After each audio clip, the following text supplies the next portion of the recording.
BBC Nepali सेवाको साँझ पखबाट शरद केसीको नमस्कार। आज कार्यक्रममा काङ्ग्रेस महाधिवेशन भोलिदेखि संस्थापन इतरखेमा भित्रै सभापतिको उम्मेद्वार बन्ने होडबाजी जारी। संस्थापन पक्षबाट पनि पदाधिकारीका उम्मेद्वार घोषणामा किन ढिलाइ? आकांक्षी बढी भए सिट कम छन् अनि कसरी व्यवस्थापन गर्ने भन्ने कुरामा कठिनाइ भएको छ। महामन्त्रीको निम्ति अघि बढे गगन थापा।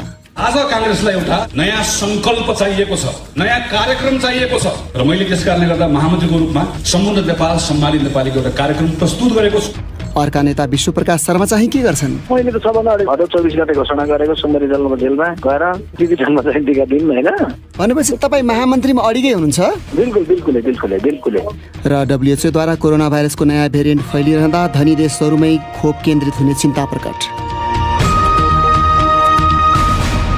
तर सबभन्दा पहिले आजका प्रमुख विश्व समाचार। विनिता दाहालबाट समाचार सुन्नुहोस्। ओमिक्रोन भेरिएन्ट विश्वका थुप्रै देशमा देखिरहेका बेला कोरोना भाइरस विरुद्धका खोप धनी देशहरूले थुपारेर राख्न थाल्ने प्रति विश्व स्वास्थ्य संगठन WHO ले चिन्ता व्यक्त गरेको छ। खोप लगाउन अझै पनि धेरै मानिस बाँकी रहेका देशमा आपूर्तिमा समस्या हुन सक्ने WHO ले बताएको हो। WHO की खोप निर्देशक केट ओब्रायन भन्छन्, There is risk that the global supply is again going to खोपको विश्वव्यापी आपूर्ति फेरि पनि धेरै आम्दानी भएका र खोप खरिद गर्न सक्ने देशमा जाने खतरा छ। खोप सबै देशमा नपुगे कोरोना भाइरस नियन्त्रणका लागि यसले काम गर्ने छैन। WHO की खोप निर्देशकको भनाई।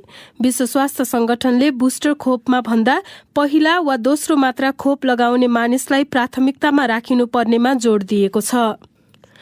चीनको सिन्जियाङ क्षेत्रमा मानवाधिकार उल्लङ्घन भएको भन्ने विषय हेरिरहेको एउटा अनौपचारिक ट्राइब्युनलले बेइजिङले मानवता विरोधी अपराध गरेको र आम नरसंहार गरेको निष्कर्ष निकालेको छ। आफ्नो अन्तिम फैसलामा उक्त ट्राइब्युनलले मुस्लिम उइगर र अन्य अल्पसंख्यकमाथि यातना दिएको, बलात्कार गरेको जस्ता आरोप चीनमाथि लगाएको छ। सिन्जियाङमा भएको भनिएको दुर्व्यवहारहरू बारेका प्रमाण सुन्नका लागि लन्डनमा उइगर ट्राइब्युनल गठन गरिएको थियो।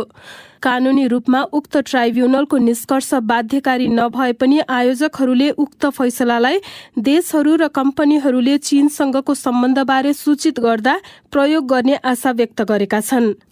ब्रिटिश सरकारले गत वर्ष डाउनिङ स्ट्रिटमा क्रिसमसका बेला कोभिड प्रतिबन्धका बावजुद भएका भनिएका पार्टीहरू बारेको अनुसन्धानलाई विस्तार गर्दैछ। मन्त्री परिषदका एकजना सदस्य माइकल एलिसले संसदमा बोल्दै सबै मन्त्रीहरू, विशेष सल्लाहकार र निजामती कर्मचारीले त्यसका लागि सहयोग गर्ने अपेक्षा आफूले गरेको बताए। कानून तोडेको प्रमाण भेटिए उक्त अनुसन्धान प्रहरीको दायराभित्र पर्ने पनि उनले बताए। प्रधानमन्त्री बोरिस जोन्सनले हिजो उक्त विषयमा अनुसन्धान थाल्न निर्देशन दिएका थिए। तपाई बीबीसी नेपाली सेवाको साँझ पख सुनिरहनु भएको छ। भारतमा कृषिमा सुधार सम्बन्धी प्रस्तावित कानून विरुद्ध लामो समयदेखि आन्दोलित रहेको किसानहरूको संघले अब आफ्नो प्रदर्शनहरू रोक्ने बताएको छ। गत महिना प्रधानमन्त्री नरेन्द्र मोदीले उक्त विवादास्पद नयाँ कानून खारेज गर्न सहमति जनाएका थिए, तर किसानहरूले आफ्नो आन्दोलन दिल्लीको बाहिरी भेगमा जारी राखेका थिए। बीबीसीका चार्ल्स ह्याभिल्यान्ड भन्छन्, They say the government's agreed to their further demands, including guaranteed. किसानहरूले केवल चामल र गहुँमा मात्रै नभए आफूले उत्पादन गर्ने सबै खाद्यान्नमा न्यूनतम मूल्यको सुनिश्चितता गरिनुपर्ने लगायतका आफ्ना थप मागहरू पूरा गर्न सरकारले सहमति जनाएको बताएका छन्। प्रदर्शनकारीहरू विरुद्ध लागेका मुद्दा पनि फिर्ता हुनुपर्ने उनीहरूको माग थियो। बीबीसीका चार्ल्स ह्याभिल्यान्डको भनाई। अहिले भने किसानहरूले आफ्नो माग पूरा गर्ने प्रतिबद्धता सरकारले जनाएकोले आन्दोलन रोक्ने, तर यदि जनवरीको मध्यसम्ममा सरकारले बाचा पूरा नगरे फेरि सुरु गर्न सकिने बताएका छन्।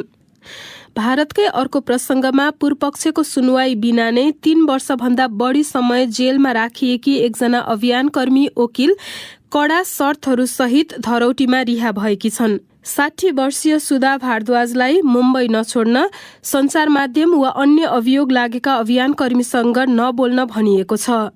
सन् 2018 मा हिंसा भड्किएको र माओवादीसँग साँठगाँठ गरेको आरोपमा 16 जना अभियानकर्मीलाई पक्राउ गर्दा उनी पनि एकजना थिइन्। उनीहरूले आफूमाथिका आरोपहरू अस्वीकार गर्दै आएका छन्। भारद्वाजसँगै थुनामा परेका अर्का एक 84 वर्षीय पुरुषको थुनामै रहेका बेला मृत्यु भएको थियो। र अफ्रिकी देश मालीमा काम गरिरहेका मानवाधिकारवादी सङ्घ संस्थाहरूको गठबन्धनले त्यहाँ विगत वर्षमा कोभिडको महामारी, द्वन्द र सुक्खापनका कारण लाखौं मानिसले भोकमरीको सामना गरेको बताएको छ। उक्त गठबन्धनले अहिले मालीमा 12 लाख मानिसहरूले खाद्यान्न सङ्कटको सामना गरिरहेको जनाएको छ। यो BBC नेपाली सेवा हो।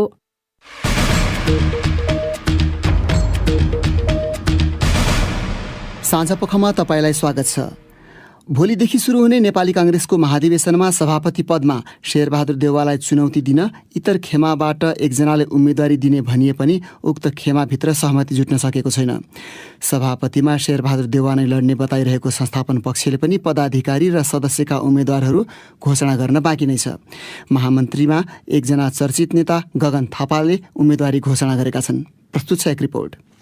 संस्थापन इतर खेमाबाट हिजै साँझसम्म सभापतिको साझा उम्मेदवार तोक्ने भनिएको थियो, तर आज अबेर साँझसम्म पनि उनीहरूबीच सहमति हुन सकेको छैन। नेताहरू प्रकाशमान सिंह र डाक्टर शेखर कोइराला दुवैजना उम्मेदवार बन्ने अडानबाट टसमस नभएको बताइएको छ, तर उनीहरू दुवैजनासँग सम्पर्क गर्ने हाम्रो बारम्बारको प्रयास सफल हुन सकेन। 4 जना आकांक्षी मध्ये महामन्त्री शशाङ्क कोइरालाले वरिष्ठ नेता रामचन्द्र पौडेललाई समर्थन गरेको र पौडेलले पनि 2 जना बीच सहमति भए आफू पछि हट्न तयार रहेको बताएको नेताहरूले जनाउँदै आएका छन्। यो समाचार तयार पार्दासम्म पनि उक्त खेमाका नेताहरू विभिन्न छलफलमा व्यस्त थिए। तर संस्थापन पक्षबाट देउवा नै सभापतिको उम्मेद्वार भन्ने उनी निकट नेताहरूले बताउने गरेका छन्। पदाधिकारीको उम्मेद्वारको घोषणा भने उक्त खेमाले पनि गर्न सकेको छैन। त्यसबारे पछिल्लो जानकारी दिँदै देउवा निकट नेता रमेश लेखक, सभापतिमा त कुनै विवाद छैन। हाम्रो समूहमा विवाद पनि छैन, समस्या पनि छैन। अरू पदाधिकारीमा र सदस्यहरूमा आकांक्षी बढी भए सिट कम छन्, ठाउँ कम छन्, अनि कसरी व्यवस्थापन गर्ने भन्ने कुरामा कठिनाइ भएको छ। कहिलेसम्म होला कि अब दर्ता गर्ने दिनसम्मै जान्छ कि? मलाई त्यस्तै लाग्छ। नेपाली कांग्रेसको महाधिवेशनमा पर्सि शनिबार उम्मेदवारी दर्ता गर्ने तालिका छ। महाधिवेशनको सरगर्मीका बीच नेता गगन थापाले महामन्त्रीमा उम्मेदवारी दिने घोषणा गरेका छन्। आज एउटा कार्यक्रम आयोजना गरी उनले समुन्नत नेपाल सम्मानित नेपालीको नारा दिँदै पार्टी पुनर्जागरण र रूपान्तरणको प्रस्ताव शीर्षकमा आफ्नो अवधारणा सार्वजनिक गरे।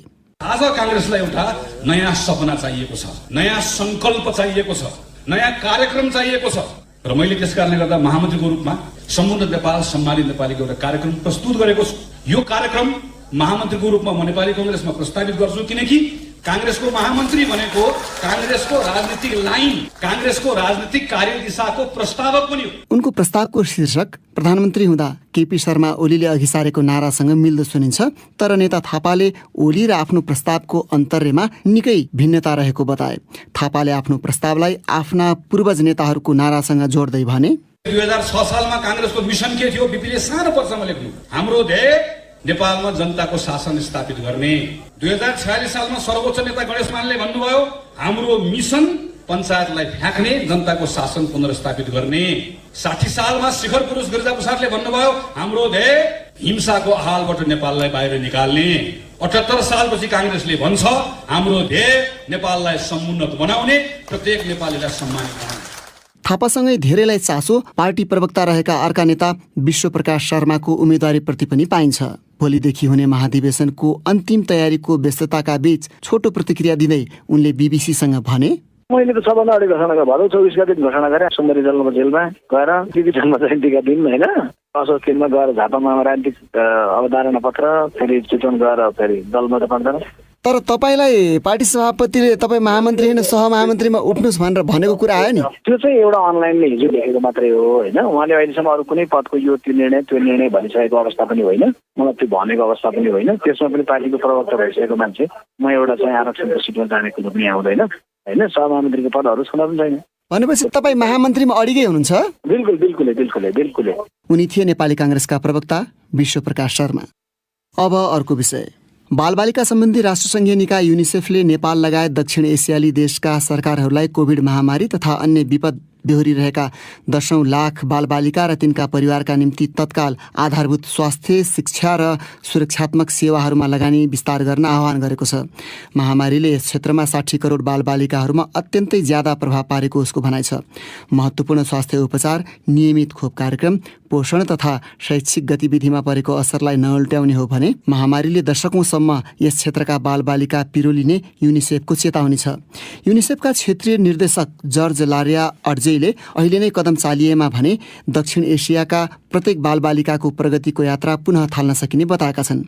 यसै सन्दर्भमा हामीले राष्ट्रिय बाल अधिकार परिषदका कार्यकारी निर्देशक मिलन धरेललाई सम्पर्क गरी नेपालमा विगत 2 वर्ष यता बालबालिकाको अवस्था कस्तो रहेको देखिन्छ भनी सोधेका थियौँ। कोभिड संक्रमणको दौरानमा प्रत्यक्ष रूपमा चाहिँ उनीहरूको शिक्षामा र उनीहरूको अभिभावकत्वमा प्रभाव परेको पाइन्छ। दोस्रो वेदमा अभिभावकहरू ठुलो संख्यामा गुमाउनु पर्यो। अनाथ बालबालिकाहरू हुने र उनीहरूको संरक्षण व्यवस्थापन गर्ने एउटा चुनौतीको विषय रहन गयो। दोस्रो चाहिँ शिक्षामा उनीहरूको प्रभाव प्रत्यक्ष मारमा परेको देखिन्छ। 1.5 वर्ष जस्तो विद्यालयहरू बन्द हुन पुगे। साना उमेरका बालबालिका त बरु पुनः विद्यालय फर्किन सक्ने सम्भावनाहरू देखियो। किशोर अवस्थामा पुगिसकेका बालबालिकाहरू लामो समय ग्याप हुँदाखेरि चाहिँ पुनः विद्यालय नफर्किने हो कि भन्ने एउटा चिन्ता चाहिँ देखिएको छ। र यो बिचको दौरानमा अधिकांश चाहिँ अनलाइन र दूर शिक्षामा अडियो भिजुअल मेथड्सहरू मात्र बढी एप्लाई हुँदाखेरि डिजिटल डिभाइस नपुगेका ग्रामीण क्षेत्रका र यो कि इन्टरनेटको कनेक्टिभिटी लो भएका स्थानहरूमा त्यसको उपादेयता कमजोर हुन पुगेको हामीले पाएका छौँ। त्यसले गर्दाखेरि चाहिँ बालबालिकाहरूको सिकाइ प्रभावित हुन गयो भन्ने देखिन्छ। अर्को अप्रत्यक्ष प्रभावमा हेर्नुहुन्छ भने बालबालिकाको सवालमा विद्यालय संरक्षणको हिसाबले स्वास्थ्यका हिसाबले केन्द्रको रूपमा रहेको थियो। विद्यालय बन्द भइदिँदाखेरि विद्यालय दिवा खाजाका कार्यक्रम मार्फत जुन बालबालिकाको पोषणमा सुधार आइरहेको थियो त्यो कुरालाई पनि यसले नकारात्मक प्रभाव पार्न गयो। यो युनिसेफको प्रतिवेदनमा पनि खास गरी दक्षिण एसियामा चाहिँ पोषण र स्वास्थ्यलाई चाहिँ सरकारहरूले एउटा एकीकृत रूपमा लैजानुपर्छ, नत्र भने महामारी पछि पनि दशकौँसम्म यसको प्रभाव परिरहन सक्छ भनेको छ होइन। नेपालको हकमा तपाईँले दिवा खाजाको कुरा चाहिँ जोड्नुभयो, यसले कस्तो असर पार्न सक्छ?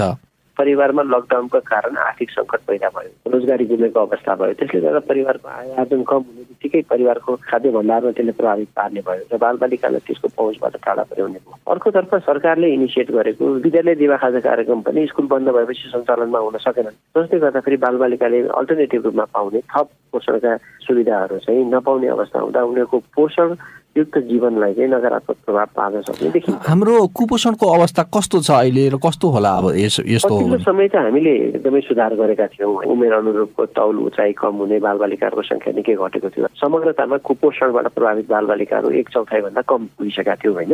अब चाहिँ यो संख्या बढ्न सक्छ भन्ने अनुमान गर्न सकिन्छ। तर पनि लकडाउन खोल्ने बित्तिकै एग्रेसिभली कामहरू अगाडि बढाएका छौँ। ती कामहरूले पनि यसलाई ब्याकअप त गर्न सक्छ।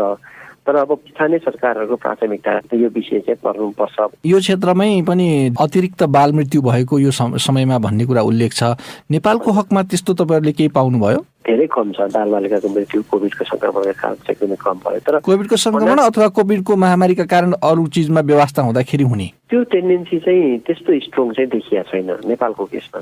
नियमित खोपमा धेरै प्रभाव परेको भन्ने कुरा छ यो क्षेत्रमा। नेपाल खोपमा चाहिँ प्रभावित भएको भन्ने आएको छ। तथ्याङ्कहरू त्यसमा स्पष्ट आइसकेका छैनन्। स्वास्थ्य सेवाका निकायहरू लकडाउनबाट प्रभावित भए र मोबिलिटी पनि प्रभावित भएपछि अधिकांश बालबालिकाहरूको नियमित रूपमा जुन आवधिक रूपमा लगाउनु पर्ने खोप थियो त्यो चाहिँ समयमा लाउन नपाएको भन्ने गुनासो चाहिँ हाम्रो पनि अब्जर्भेसनमा देखिएको छ। उनी थिए राष्ट्रिय बाल अधिकार परिषदका कार्यकारी निर्देशक मिलन धरेल हाम्रा साथी सञ्जय ढकालसँग कुरा गर्दै। तपाईँ बीबीसी नेपाली सेवाको साँझ पख सुनिरहनु भएको छ। ऊ त खै रुखमा पनि चढ्दैन थियो। रुखमा त बढी साइल छोरी चढ्छ, यो त चढ्दैन। ऊ आफै जितेर गयो। रुख चढ्न डराउने जो सगरमाथा चढिन् उनकी आमाको बयान प्रस्तुत गर्नेछौँ, प्रतीक्षा गर्नुहोला। अब भने तपाईँकै प्रतिक्रिया र टिप्पणी साथीहरू रमा पराजुली र स्वेच्छा राउतबाट। 12 वर्ष माथि र 18 वर्ष मुनिका बच्चालाई खोप दिन भनेर मगाइएको मोडेर्ना खोप नेपाल आइपुगेको छ। शहरदेखि गाउँसम्मका बच्चालाई खोप लगाउने प्रभावकारी उपाय के हुन सक्छ भनी सामाजिक सञ्जाल फेसबुक र ट्विटरमा आज हामीले सोधेको प्रश्नमा थुप्रै प्रतिक्रिया प्राप्त भएका छन्। तीमध्ये केहीलाई यहाँ प्रस्तुत गर्दैछौँ। कमल बडुवालले लेखेका छन्, जसरी 5 वर्ष मुनिका बालबालिकाहरूलाई पोलियो थोपा, भिटामिन र जुकाको औषधि खुवाउँदा प्रत्येक ओडाका स्वास्थ्य चौकीहरूमा औषधि पुर्याइन्छ, त्यही तरिकाले पहिला विवरणहरू मगाएर त्यही विवरण अनुसार कोभिड-19 विरुद्धको मोडर्ना खोप पाउँदा सबै स्वास्थ्य चौकीमा अवश्य पनि पुग्छ। सुशीला सिल्वा लेख्छिन् 12 वर्ष माथि र 18 वर्ष मुनिका बालबालिकाका लागि खोप आइपुग्नु खुसीको कुरा हो। यो खोप लगाउन सबैभन्दा सजिलो त केटाकेटीले पढ्ने सम्बन्धित विद्यालयमा नै हुन्छ, त्यसैले विद्यालयमा नै लगाइदिने वातावरण बनोस्। रञ्जिता शर्माको पनि समान धारणा छ। उनी लेख्छिन् यो उमेर समूहका बालबालिका विद्यालय वा कलेज पढ्दै गरेका हुन्छन्। खोप केन्द्रलाई व्यवस्थापन गर्न नसक्दा बिहानदेखि बेलुकासम्म लाइनमा बस्नुपर्ने अवस्था आएको थियो। जिल्लाभरि सीमित खोप केन्द्र हुँदा बालबालिकालाई असजिलो हुन्छ। पर्याप्त स्वास्थ्यकर्मी परिचालन गरेर खोप केन्द्रहरू व्यवस्थित रूपमा सञ्चालन गरिनुपर्छ। माधव पुडासेनी लेख्छन् हाम्रो देशमा राज्यले दिने हरेक जसो सुविधाहरू पहुँच र भन्छुनका आधारमा मात्र प्राप्त हुने गरेको देखिन्छ। त्यसैले मानवीय स्वास्थ्य जस्तो संवेदनशील विषयलाई यसो हुन नदिनका लागि स्थानीय निकायलाई सक्रिय रूपमा परिचालन गरी दुर्गमदेखि सुगम क्षेत्रसम्म समानताका आधारमा प्रभावकारी हुने गरी मोडेर्ना खोप वितरण गर्नुपर्छ। युवराज मिश्रको धारणा छ लामो समय खोप भण्डारण गरिरहन पनि समस्या हुन्छ वा गुणस्तरमा ह्रास आउन सक्छ। त्यसैले छिटो छरितो र प्रभावकारी ढङ्गबाट विद्यालयमा नै खोप लगाउने वातावरण सृजना गरिनुपर्छ। भगवती घटानेको अलि फरक धारणा छ। उनी लेख्छिन् सबैभन्दा पहिलो कुरा त खोप लगाउन पर्छ भन्ने धारणा बालबालिकाको अभिभावकमा हुन जरुरी छ। अझै पनि प्राय अभिभावक नै खोप लगाउन चाहँदैनन्। खोप कार्यक्रम विद्यालयमा नै सञ्चालन गरे सजिलो हुन्छ। उपेन्द्र कुमार योगीको पनि समान धारणा छ। उनी लेख्छन् सर्वप्रथम त खोप प्रतिको जनधारणा बदल्न आवश्यक छ। खोप पूर्ण रूपमा सुरक्षित रहेको विश्वास आम मानिसहरूमा दिलाउन जरुरी छ। अर्कोतिर खोपको समानुपातिक वितरणमा ध्यान दिन आवश्यक देखिन्छ। कुनै ठाउँमा दिनभर लामो लाइन बसेर खोप लिन नपाइने र कुनै ठाउँमा खोप केन्द्रमा मानिसको सहभागिता नै नहुने जस्ता समस्याको अन्त्य गरिनुपर्छ। साथै स्थानीय सरकारको समन्वयमा सबैको पाए पर्ने गरी खोप केन्द्र विस्तार गरिनु आवश्यक देखिन्छ। अन्वेष अर्याल लेख्छन् मेरो विचारमा स्वास्थ्य कर्मीहरू आफै घर घरमा गएर वा हरेक विद्यालयमा गएर सबभन्दा पहिला बालबालिकालाई खोप लगाई उनीहरूलाई सुरक्षित पार्नुपर्छ। साथै खोप केन्द्रहरू धेरै राख्न सकियो भने भिडभाड पनि कम हुन्छ। अनि सन्तोष नायकको धारणा छ 12 वर्ष माथि 18 वर्षसम्मका बालबालिकाहरूका लागि खोप आइपुग्नु खुसीको कुरा हो। यो खोप लगाउन सबैभन्दा सजिलो त केटाकेटीले पढ्ने सम्बन्धित स्कुलमा नै हुन्छ। त्यसैले स्कुलहरूमा नै लगाइदिने वातावरण बनोस्। अब केही अन्तर्राष्ट्रिय विषय। विश्व स्वास्थ्य संगठन WHO कोरोना भाइरसको नयाँ भेरिएन्ट ओमिक्रोन फैलिरहँदा धनी देशहरूले कोरोना भाइरस विरुद्धका खोपहरू जम्मा गर्ने हुन् कि भनेर चिन्ता व्यक्त गरेको छ। ओमिक्रोन भेरिएन्ट विरुद्ध खोप कम प्रभावकारी हुन सक्ने चिन्ताका बीच धनी देशहरूले बुस्टर खोप दिइरहँदा WHO त्यस्तो चिन्ता व्यक्त गरेको हो। बीबीसीका विवरणहरूमा आधारित यस सम्बन्धी रिपोर्ट विनिता दाहालबाट सुन्नुहोस्। केही धनी देशहरूले पहिला खोप लगाइसकेकालाई बुस्टर खोप दिइरहेका छन्। विश्व स्वास्थ्य संगठनले भने पहिलो चरण वा दोस्रो चरणको खोप लगाउन बाँकी रहेकाहरू प्राथमिकतामा पर्नुपर्ने जनाएको छ। कतिपय देशमा अझै पनि थुप्रै मानिसले खोपको पहिलो मात्रा नै लगाएका छैनन्। विश्व स्वास्थ्य संगठनकी खोप निर्देशक केट ओब्रायनले खोपको आपूर्ति धनी देशमा मात्रै हुने हो भने कोरोना भाइरस नियन्त्रणका लागि त्यसले काम नगर्ने बताइन्। ओमिक्रोन भेरिएन्टले निम्ति आउने जस्तोसुकै परिस्थितितर्फ हामी उन्मुख भए पनि धेरै आम्दानी गर्ने देशहरूमा खोपको आपूर्ति धेरै हुने र त्यहाँ थुप्रिएर बस्ने खतरा रहेको उनले बताइन्। बीबीसी विश्व सेवाका जेम्स गालहर ओमिक्रोन भेरिएन्टले खास गरी 2वटा प्रश्न उब्जाएको बताउँछन्। एउटा ओमिक्रोन कति छिटो फैलिन्छ र अर्को यो भेरिएन्ट देखिएका मानिस कति बिरामी हुन्छन् भन्ने हो। यी 2वटा प्रश्नको जवाफ बुझ्न सके ओमिक्रोनले निम्ति आउने खतरा र चुनौती बुझ्न सकिन्छ। विश्वभरिका वैज्ञानिकहरू यिनै प्रश्नको जवाफ खोज्न लागि परेका उनले बताए। अनिश्चितता कायमै रहँदा यसबारेका एकिन जवाफहरू आउन केही साता लाग्ने पनि उनी बताउँछन्। ओमिक्रोनको नयाँ लहर आयो भने त्यसले व्यक्तिगत रूपमा के अर्थ राख्छ भन्ने धेरैको चासो छ। जेम्स गालहर भन्छन् ओमिक्रोनमा भएको उत्परिवर्तनको सूची पहिलो पटक हेरे यता वैज्ञानिकहरू चिन्तित भएको विषय यही हो कि यसका लागि खोप कम प्रभावकारी हुन सक्छ। सुरुमा देखिएको भाइरस विरुद्ध खोप बनाउँदा भन्दा अहिलेको उत्परिवर्तन निकै फरक रहेको छ। अर्को विषय अन्तर्राष्ट्रिय अन्तरिक्ष स्टेसन ISS को यात्रामा गएका जापानी अर्बपति युसाकु मेजावाले त्यहाँ गल्फ खेल्ने लगायतका 100वटा कुरा गर्ने बताएका छन्। जोजो टाउन जस्ता ई-कमर्स कम्पनीहरू मार्फत धनी बनेका मेजावा कुनै बेला एउटा रक सङ्गीत टोलीका ड्रमर थिए र उनले गत वर्ष अन्तरिक्ष यात्रामा सँगै जान प्रेमिकाको खोजी गर्ने एउटा कार्यक्रम आयोजना गरेका थिए। पछि उक्त कार्यक्रम रद्द गरिएको थियो। BBC का विवरणहरूमा आधारित त्यस सम्बन्धी रिपोर्ट रमा पराजुलीबाट। काजाखस्तानबाट उनलाई बोकेको एउटा रुसी रकेट अन्तरिक्षमा प्रक्षेपण गरिएको हो। लामो समय यता पहिलो अन्तरिक्ष पर्यटक बनेका उनले ISS अर्थात् इन्टरनेसनल स्पेस स्टेसनमा 12 दिन बिताउने बताइएको छ। मेजावासँगै रुसी अन्तरिक्ष यात्री अलेक्जेन्डर मिसुरकेन र भिडियो निर्माता योजो हिरानो रकेटमा थिए। हिरानोले मेजावाको युट्युब च्यानलका लागि यात्राको भिडियो खिच्नेछन्। मेजावाले यात्रा अघि कठिन तालिम गरेका थिए। तालिमका क्रममा उनलाई तेर्सो खाटमा सुत्न, घुमिरहेको मेचमा बसिरहन र लामो समय ब्याडमिन्टन खेल्न लगाइएको थियो। ती सबै अभ्यास उनले आफ्नो सामाजिक सञ्जालमा राखेका छन्। उनले अन्तरिक्षमा सार्वजनिक रूपमा प्राप्त सुझाव मध्ये छानिएका 100 कार्य गर्ने प्रतिबद्धता व्यक्त गरेका छन्। ती कार्यहरूमा आफ्ना साथी अन्तरिक्ष यात्री चिनाउने र ISS भित्र कस्तो छ भनेर देखाउने जस्ता अपेक्षाकृत कार्यका साथै गल्फ खेल्ने, च्युइङगम फुक्ने र कागजको प्लेन उडाउने जस्ता अनौठा कुराहरू पनि छन्। मेजावाले यात्राका लागि 8 करोड 80 लाख अमेरिकी डलर खर्च गरेको बताइन्छ।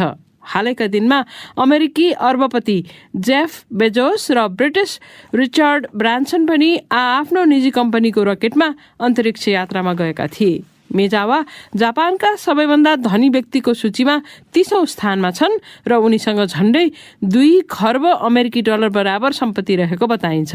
सन् 2019 मा उनी इलोन मस्कको स्पेस एक्स कम्पनीबाट चन्द्रमा यात्रामा जाने पहिलो पर्यटकका रूपमा चिनाइएका थिए। सन् 2023 मा हुने यो यात्रामा उनले आफ्नो खर्चमा 8 जना सर्वसाधारणलाई चन्द्रमा लग्ने बताएका छन्। सन् 2019 मा उनले नगद दिने वाचा गरेपछि उनको एउटा ट्विट सबैभन्दा बढी रिट्विट भएको ट्विट बनेको थियो। बुधबार उनी रुसी सोयुज यानमा अन्तरिक्षमा गएका हुन्। लामो समयसम्म ISS मा जाने एकमात्र माध्यम भनेको सोयुज यान थियो र रुसले सन् 2000 को दशकमा अन्तरिक्ष पर्यटन सुरु गरेको थियो। अमेरिकी अर्बपति डेनिस टिटो अन्तरिक्षमा जाने पहिलो सर्वसाधारण बनेका थिए। सन् 2010 मा रुसले यस्तो यात्रा कार्यक्रम निलम्बन गर्यो। तर अहिले अन्तरिक्ष पर्यटन चर्चामा रहेका बेला रुसले पुनः यो कार्यक्रम सुरु गरेको हो। रुसले अक्टोबरमा चलचित्र निर्देशक क्लिम सिपेन्को र अभिनेत्री युलिया पेरेसिललाई चलचित्र छायाङ्कनका लागि ISS मा लगेको थियो।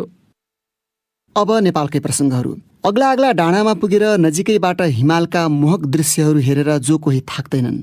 हिमालहरू देख्दा नै खुसी हुने जो कोहीलाई अझ हिमाल चढ्दा कस्तो अनुभूति हुन्छ होला भन्ने लाग्नु स्वाभाविक हो। सोलुखुम्बुकी डोमा शेर्पाले पनि यस्तै हिमालप्रतिको मोहले सन् 2018 मा सगरमाथा आरोहण गरिन्। परिवारले नजाऊ भन्दा भन्दै पनि उनको त्यो आफ्नै जिद्दी थियो।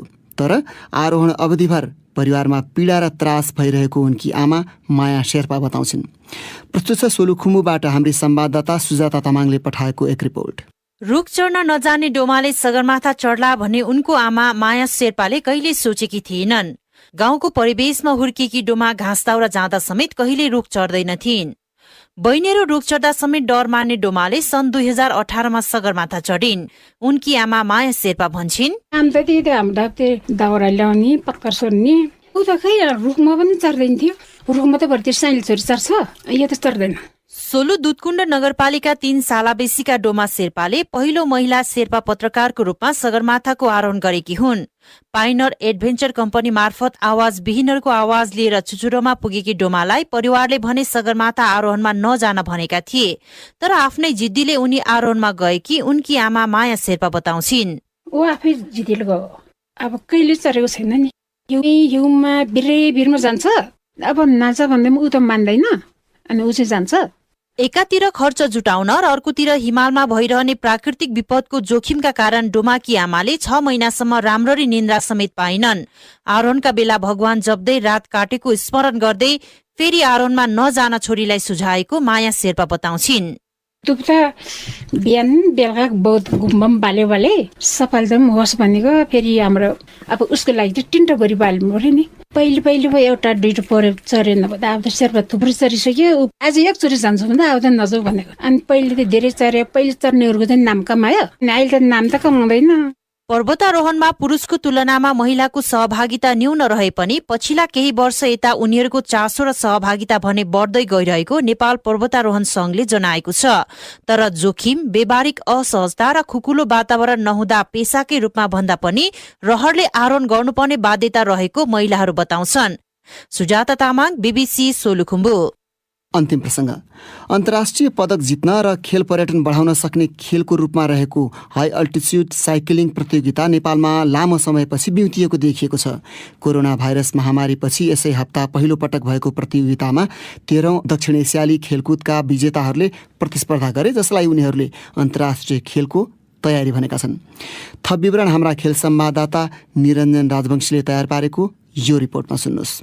हिमाली क्षेत्र रसुवा जिल्लाको कालिका स्थानमा भएको हाई अल्टिच्युड माउन्टेन बाइक च्याम्पियनसिपले 13औं दक्षिण एसियाली खेलकुदको झल्को दिएको थियो, जहाँ स्वर्ण पदक विजेता खेलाडी लक्ष्मी मगरलाई साकै रजत पदक विजेता होमी बुढा मगरले 2 सेकेन्डले पराजित गर्दै स्वर्ण जितिन्। स्वर्ण विजेता होमी बुढा मगर। एकदमै खुसी लागेको छ नि। अब नेसनल च्याम्पियनलाई कति धेरैचोटि नेसनल च्याम्पियन भइसक्नु भयो उहाँ, दिदीले जित्न पाउँदा त एकदमै खुसी लागेको छ नि। रमाइलो कुरा के हो भने लक्ष्मी मगर होमीकी गुरु पनि हुन्। अर्को पक्ष के हो भने यी दुवै खेलाडीहरू 13औं दक्षिण एसियाली खेलकुदपछि पहिलो पटक आमने सामने भएका थिए। कोरोना भाइरस संक्रमणका कारण प्रतियोगिता नहुँदा उनीहरू धेरै समय घरमै बस्न बाध्य भए। त्यसैले प्रतिस्पर्धामा उत्रिन पाएकोमै खुसी लक्ष्मी मगर यसलाई अर्को वर्ष चीनमा हुने एसियाली खेलकुदको प्रारम्भिक तयारी ठान्छिन्। यो एउटा अब रेस सुरु भयो भने जस्तो देखिन्छ। यसलाई अझै 1 डे होइन के, रेस 7 डेज 9 डेज रेस हुन्छ कि, त्यसलाई चाहिँ झन् राम्रो तिखार्दै लिएर आउँछ। त्यस्तो चाहिँ हुनुपर्छ भन्ने लाग्छ कि। यस्तो ठाउँहरूमा चाहिँ ट्रेनिङ क्याम्पै राख्ने कि आज 1 दिन खेल्यौँ, अर्को वर्ष 5 दिनको स्टेज रेस राख्नुहुन्छ कि। बागमती प्रदेश खेलकुद परिषदले हाई अल्टिच्युड प्रतियोगिताहरू सुरु गर्ने क्रममा रसुवा जिल्लालाई माउन्टेन बाइक च्याम्पियनसिपको आयोजनाको लागि छानेको थियो। समुद्र सतहबाट 1200 देखि 2300 मिटरको उचाइको बीचमा हुने यो प्रतिस्पर्धालाई खेलाडीहरूलाई साइक्लिङको नयाँ गन्तव्य हुन सक्ने बताउँछन्। पुरुषतर्फका विजेता तथा 13औं सागमा डुवाठोलन प्रतिस्पर्धामा रजत पदक जितेका लक्ष्मण मल्ल भन्छन्, यो रेस मेरो 1 वर्षको सबैभन्दा बढी चुनौती भएको रेस यही हो हैन। मैले कालिम्पोङ, दार्जिलिङ, सिक्किम पनि खेलेँ, तर त्यहाँ यति चुनौती भएको थिएन हैन। तर यहाँ चाहिँ टप राइडरहरू आएको थियो। गाह्रो चाहिँ कस्तो हुन्छ भने सुरुमा अपहिल धेरै थियो, अनि त्यसपछि डाउनहिल थियो। अब टेक्निकल धेरै भएको भएर अनि अल्टिट्युडले पनि असर त गरिहाल्छ हैन। साइक्लिङ प्रतिस्पर्धाको लागि प्राकृतिक रूटमा नेपाललाई विश्वकै उत्कृष्ट गन्तव्य मध्येको एक मानिन्छ। तर साइक्लिङ सँगसँग नियमित प्रतियोगिताको क्यालेन्डर छैन।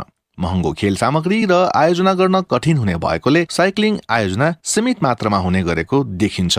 यस्तोमा रसुवामा नयाँ रुट बनाउँदै हरेक वर्ष प्रतियोगिता आयोजना गर्ने बताउँछन् रसुवा जिल्ला साइक्लिङ संघका अध्यक्ष दावा तामाङ। हामीले यसलाई ब्रान्डको रूपमा चाहिँ अगाडि लैजाने हाम्रो सोच छ, त्यो खालको भिजन छ, रोड म्याप छ। यसलाई नै हामीले निरन्तरता गर्दै देश तथा विदेशमा रसुवाको चाहिँ पर्यटकीय गन्तव्यहरूलाई चिनाउने हाम्रो योजना हो। बागमती प्रदेश खेलकुद परिषदले पछिल्लो समय निष्क्रिय रहँदै आएका तर सम्भावना बोकेका खेल संघहरूलाई जगाउने उद्देश्यले प्रतियोगिता गर्दै आएको जनाएको छ। साइक्लिङ सम्भावना बोकेको खेलको सूचीमा परेको हो। बागमती प्रदेश खेलकुद परिषदका सदस्य सचिव सूर्यलाल भण्डारी। बागमती प्रदेश खेलकुद परिषदले अहिलेसम्म जति पनि कार्यक्रम गरेको छ सबै कार्यक्रमहरू सम्बन्धित सङ्घहरूलाई साझेदार बनाएर गरेको छ। सकेसम्म लागत साझेदारी गर्ने, होइन भने प्राविधिक सपोर्ट भए पनि साझेदारी गर्ने र आगामी वर्षमा पनि यसको दायरालाई अलिक फराकिलो बनाएर सबै स्थानीय तहहरू साइक्लिङ सङ्घलाई पनि साझेदार बनाउने र निजी क्षेत्रहरूलाई पनि जोडेर अन्तर्राष्ट्रिय स्तरको प्रतियोगिता आयोजना गर्ने मनसाय राखेका छौँ। साइक्लिङबाट अन्तर्राष्ट्रिय पदक प्राप्त गर्न र खेल पर्यटनलाई बढावा दिने दुवै सम्भावना प्रबल छ। तर प्रतियोगिताको निरन्तरताले मात्र त्यो सम्भव हुने देखिन्छ। निरञ्जन राजवंशी, BBC काठमाडौँ।